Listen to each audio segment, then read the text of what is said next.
Hoje iremos te apresentar alguns conceitos que são relativamente novos, mas que você provavelmente vai ouvir com muita frequência nos próximos anos.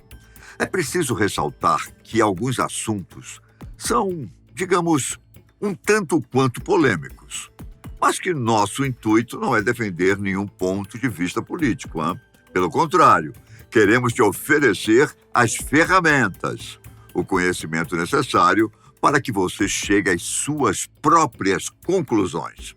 Para isso, iremos analisar rapidamente alguns contextos históricos para depois enxergá-los através da nova perspectiva aceleracionista, movimento ou conceito que, como diz o próprio nome, quer apressar os passos da nossa evolução para produzir cada vez mais transformações, custe o que custar. Parece complicado, não é?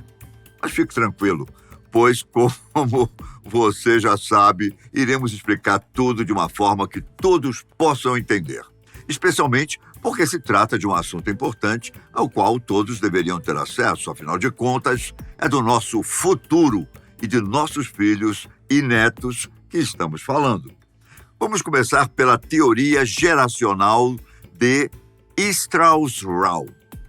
Essa premissa possui muitas problemáticas, como veremos mais adiante, mas está muito popular hoje em dia e traz alguns elementos importantes para entendermos nosso tema de hoje. Essa proposta foi desenvolvida por William Strauss e Neil Howard e busca descrever os ciclos pelos quais a humanidade percorre ao longo de sua existência. Para isso, eles dividiram a história em períodos que duram entre 80 e 100 anos, um século, que não é definido de forma cronologicamente precisa, como estamos acostumados, mas pelo tempo de uma vida humana longeva ou o prazo necessário para a renovação completa de uma população. Este período, por sua vez, é dividido em 4 etapas menores, que duram entre 20 a 25 anos e tem uma geração típica definida por arquétipos, a depender de onde está inserida. Bom, vamos entender isso melhor. Para os autores, a primeira ou última etapa, já que estamos falando de um ciclo, pode ser descrita como uma crise. Durante esta era, a população é marcada pela destruição, muitas vezes envolvendo guerras e ou revoluções, que são uma resposta a uma possível ameaça à sobrevivência da nação. Apesar de ser considerado um momento crítico, onde questões básicas como os direitos, segurança, saúde e alimentação podem ser relativizados, a tendência é que aquele povo saia fortalecido deste período. A autoridade cívica é fortalecida, as expressões artísticas e culturais se voltam para representações comunitárias e o sentimento de coletividade se fortalece naquele grupo. Então, dá-se início ao período alto do ciclo. Neste momento, a tendência é que as instituições sejam fortes e as individualidades estejam enfraquecidas. A sociedade parece ter um pensamento em comum e tem os sentimentos e desejos alinhados, como se soubessem juntos aonde querem chegar. As pessoas que sobreviveram a um tempo de crise sabem das mazelas que precisaram ser enfrentadas e procuram de todas as formas evitar que algo do tipo aconteça novamente. Este é um tempo otimista, esperançoso, e como a coletividade está em alta, a maioria das pessoas compartilha as mesmas opiniões e visão do futuro. O próximo período é conhecido como despertar.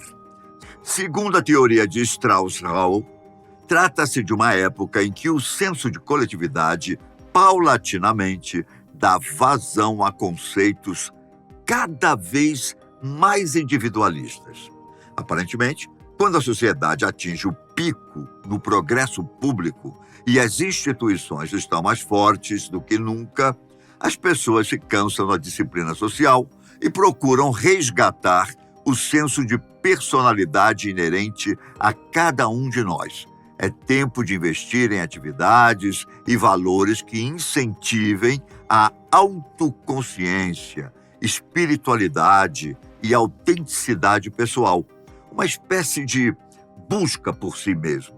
A próxima fase é o desvendar. Trata-se do oposto do período de alta, quando o senso de coletividade está em seu máximo. Aqui ele atinge seu ponto mais baixo e, como consequência da etapa anterior, a individualidade fica cada vez mais proeminente até atingir seu ápice. Este tempo é marcado por uma falta de confiança no governo e nas instituições, polarização das opiniões, crescimento das desigualdades e divisões na sociedade. Elementos que, eventualmente, acabam levando a uma crise e reiniciando todo o ciclo. Interessante, não é? Quando enxergamos o panorama como um todo, é possível perceber algo interessante. Parece que existem períodos que estão absolutamente distante de nós. Coisas que nos dias de hoje parecem ser inconcebíveis, mesmo para um passado distante. Por outro lado, há vários conceitos e percepções muito familiares, como se estivéssemos vivendo condicionados àquele momento. Para os autores, isso acontece porque cada ciclo produz diferentes gerações, com diferentes sentimentos, convicções e características. Para facilitar a compreensão, vamos usar alguns exemplos práticos. Os autores citam em alguns dos seus livros que o último momento de crise que experienciamos foi a Segunda Guerra Mundial. Este foi o maior conflito armado que a humanidade já travou e talvez por isso tenha deixado as maiores consequências que conhecemos até então. Muitos países mudaram seus sistemas políticos, ganharam, perderam território ou deixaram de existir. Muitos ascenderam enquanto outros afundaram por completo, sem contar nos milhões de mortos ou exilados e no impacto que isso causou nas famílias ao redor do mundo. A geração que nasceu durante este período teve a tendência de ser superprotegida e cresceu observando os efeitos que este caos provoca no mundo e na humanidade. Eles se tornaram conformados, altamente socializados e se tornaram adultos durante a alta, representada pelas décadas de 1950 e começo de 1960, lembrado por muitos como saudosismo, como os bons velhos tempos, por conta da estabilidade oriunda das instituições. As crianças que nasceram neste período, agora vistas como mimadas, se tornaram adultos egocêntricos, concentrando-se primordialmente em si mesmos e na sua própria evolução e satisfação. É a época dos hippies e demais movimentos de contracultura, localizados principalmente entre o fim dos anos 1960 e 1970. A próxima geração que surge, durante o desvendar, absorve estes conceitos de individualismo que comentamos anteriormente.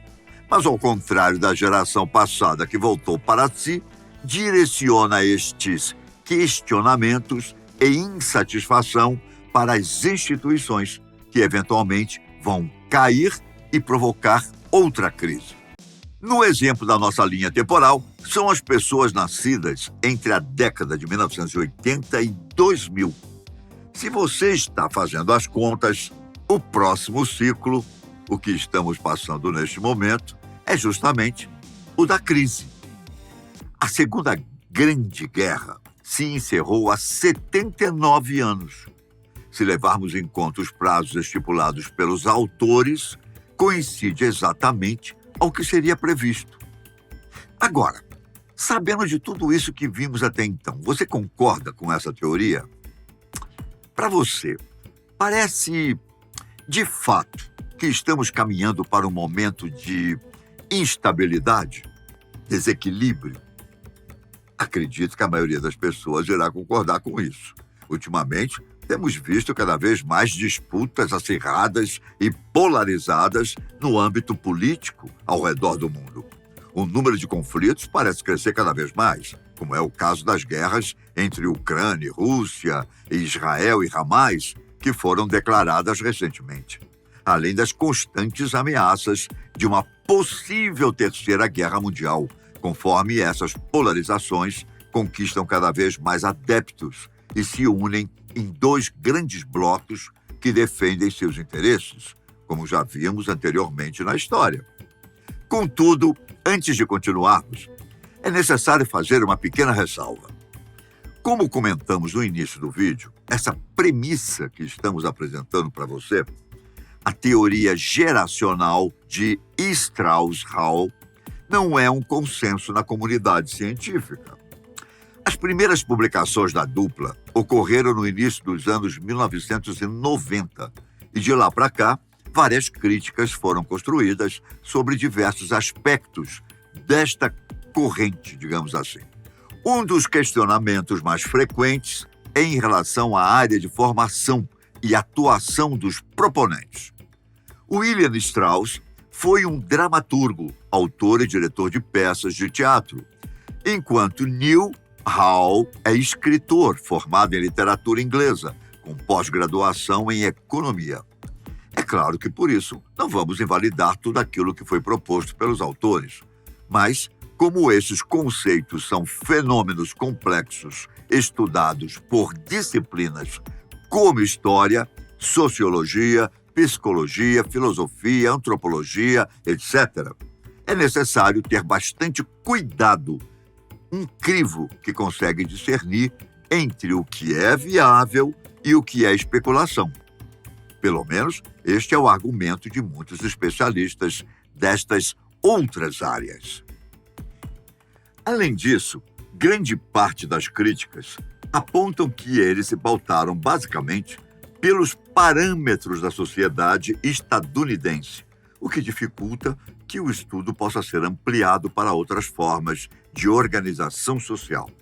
Isso significa que muitos dos conceitos propostos são úteis para analisar um determinado contexto histórico e social, mas que não podem ser universalizados para todas as civilizações. Além disso, a forma como os autores determinam as relações, muitas vezes de forma incisiva demais, deixa a teoria mais suscetível a erro, o que fez com que ela fosse enxergada como pseudocientífica por muitos especialistas.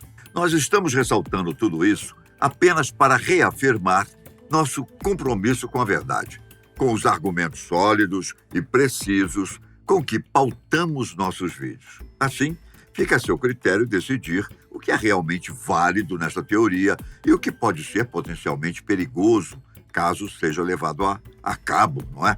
Dito isso, vamos voltar para o nosso raciocínio inicial. Bom, apesar dos problemas inerentes à teoria proposta por Strauss e Hall, não podemos negar que muitas coisas fazem sentido. Especialmente se observarmos que cada vez mais parece que estamos diante de uma crise iminente, não é?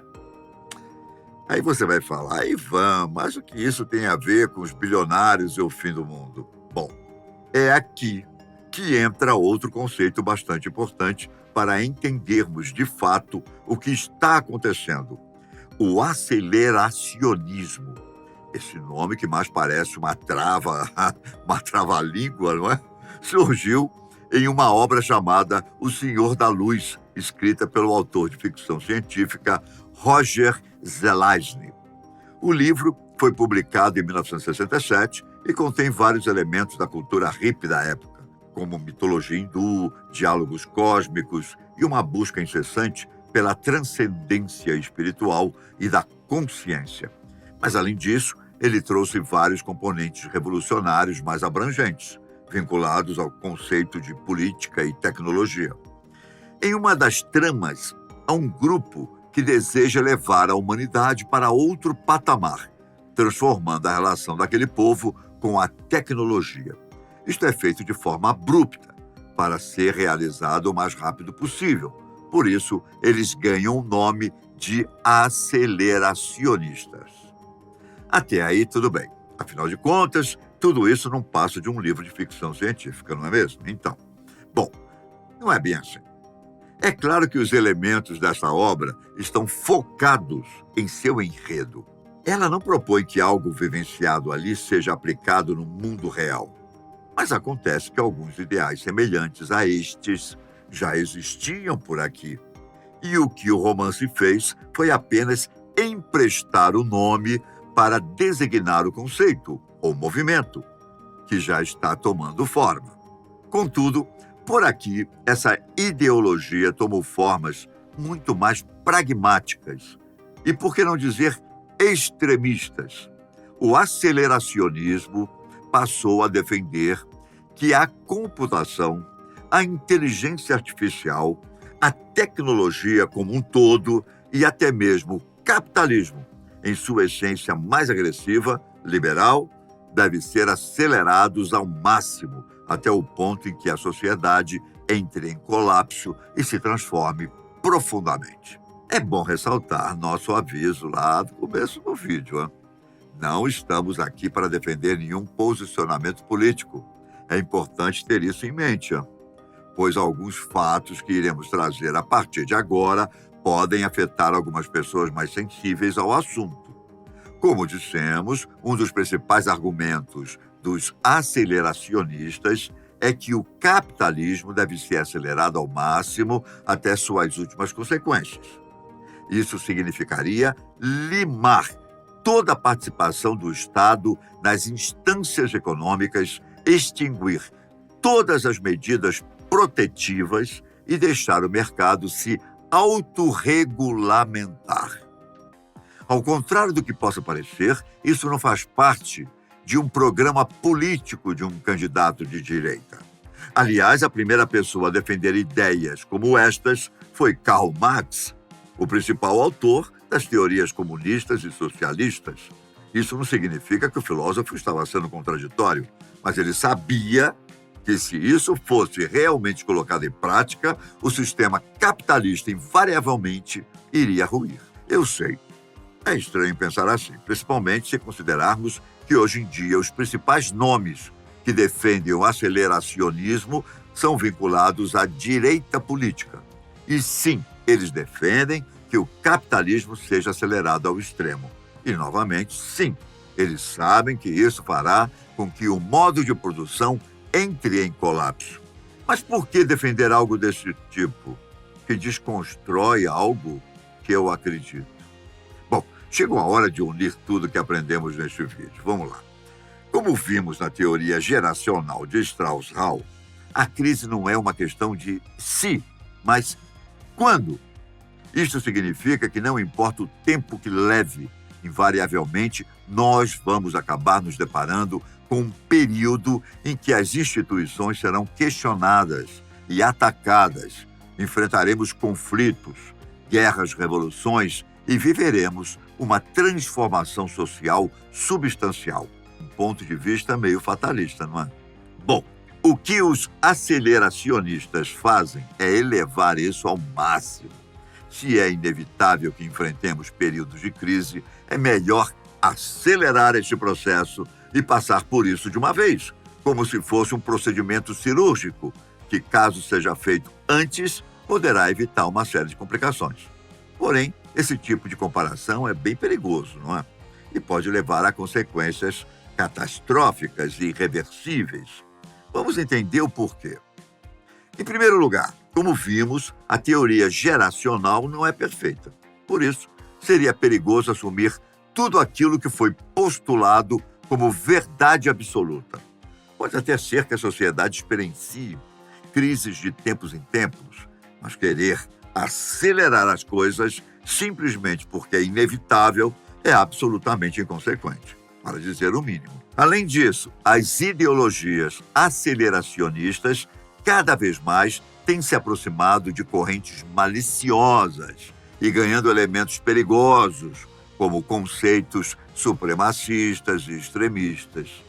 Nem preciso dizer o quanto isso é errado, não é? A própria concepção de querer acelerar as coisas para passar por isso logo já denota fragmentos de imaturidade, o que também é algo que está presente em pessoas que não temem ou analisam as consequências de seus atos.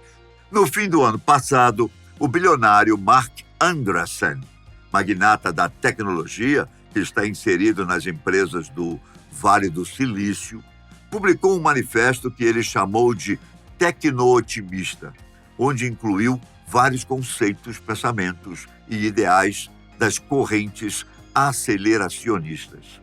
A publicação foi extremamente criticada, pois defende suas opiniões acima de tudo e não parece se importar com os males que aquilo poderia gerar. Segundo ele, a tecnologia, o mercado, o uso de energia e muitos outros aspectos deveriam ser acelerados ao máximo, até que no fim sobrevivam apenas os que são capazes de evoluir. Ora, colocado desse jeito, a lista seria bem pequena. Provavelmente, alguns poucos bilionários que, assim como ele, têm recursos para se proteger das catástrofes que seriam desencadeadas. Isso sem mencionar o fato de que, com tudo que construímos até hoje, principalmente relacionado à tecnologia armamentista, pular fases de desenvolvimento e partir para um enfrentamento direto não seria nada esperto. Provavelmente, não vamos sobreviver para contar essa história. É melhor deixar as coisas fluírem naturalmente, concorda? É isso. Eu acho. Fica por aqui. Até a próxima.